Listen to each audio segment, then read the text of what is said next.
我一个人的时候，总是会想起以前的事。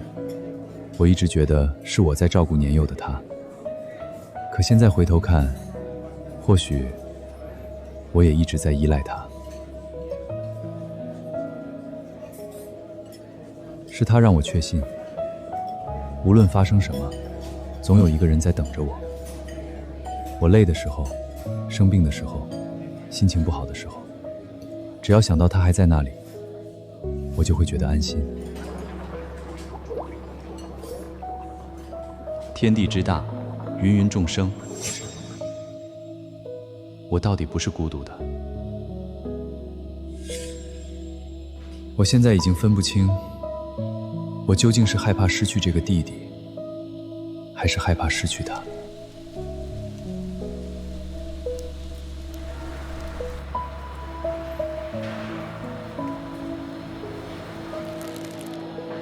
这是小陈爱吃的，不知道他还愿不愿意来我家。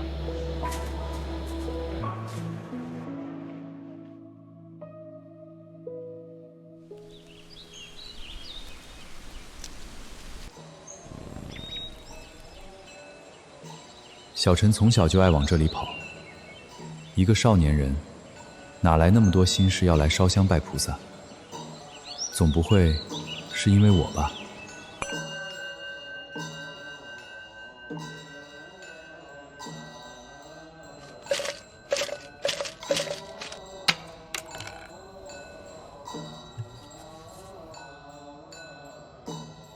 尘海轮回路渺茫，旧盟遥系小龙旁。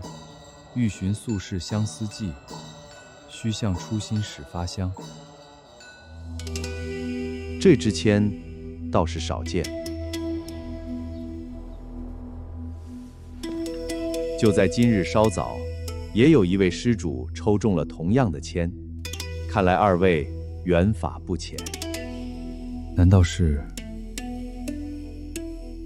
大师，不知这签文该如何解？签词可解，缘分却不能由旁人替你参透。将这支签带在身边吧，也许待到机缘成熟，你自会明白。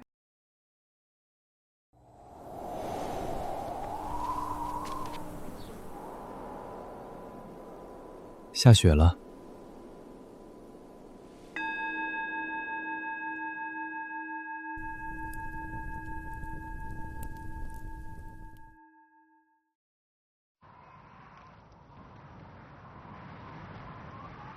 小龙就是蛇的代称，难道这和碑文上记载的蛇祸有关系？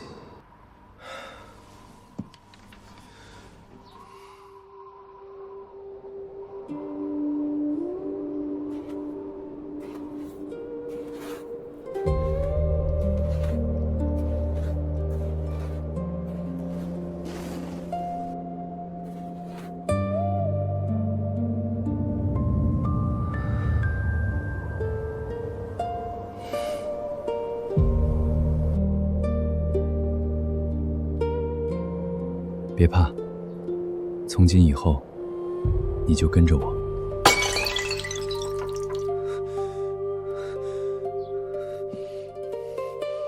那只是药，放心，以后不会再有人伤害你了。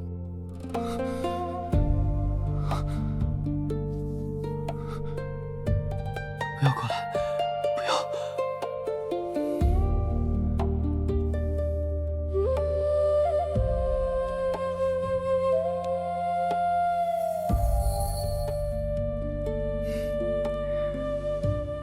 好好睡吧。师父在上，请受徒儿一拜。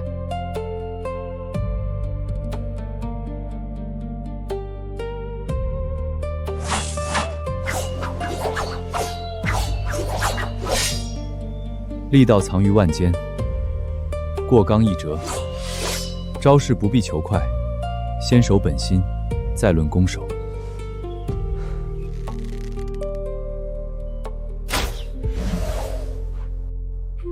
不为得失所困，不因落空焦躁，心无旁骛，目之所向，专一不移。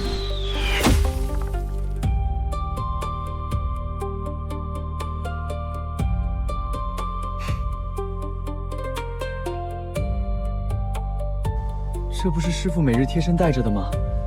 当真给我？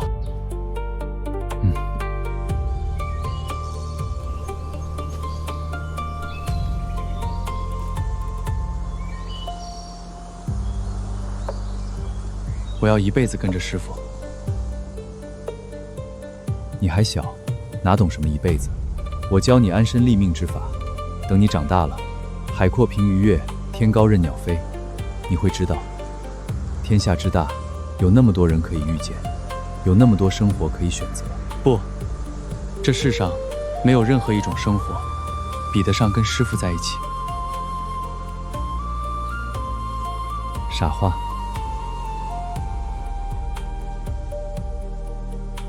心无旁骛，目之所向，专一不移。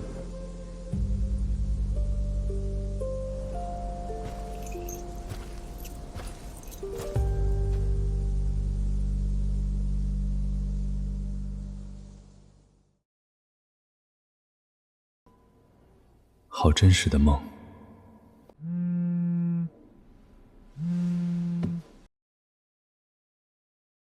白老师，我从档案库翻到一张旧照片，可能与你正在研究的那段历史有关。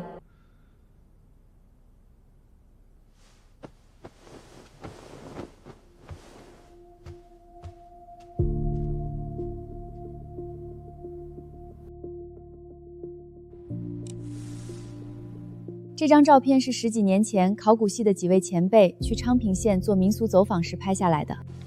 这看起来像是一枚蛇形玉佩。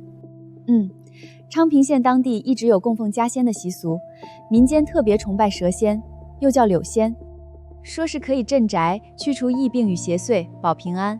既然当地人如此敬奉蛇仙，那碑文中记载的剿灭蛇妖，会不会根本不可信？民俗从来不是一成不变的。晋朝距今将近2000年，昌平县开始盛行蛇仙崇拜，很可能已经是后来的事情。况且民间对于蛇的看法一直很矛盾，既敬又怕，所以早年发生过所谓的绞蛇，后来又逐渐形成蛇仙信仰，这两件事并不冲突。可它的质地仔细看并不像玉。当时参与走访的前辈也是这么认为的。这件东西的主人非常珍视它，说是祖上传下来的护身信物，只允许考古队拍照，不愿意把它交出来检测。而且在口述记录中，那位老人还提到了一段祖辈口耳相传的旧事，其中就包括你在碑文上看到的那场绞蛇。记录里有没有写他住在昌平县什么地方？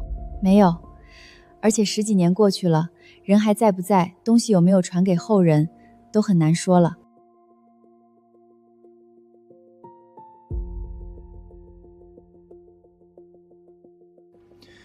看来我得再去一趟昌平县了。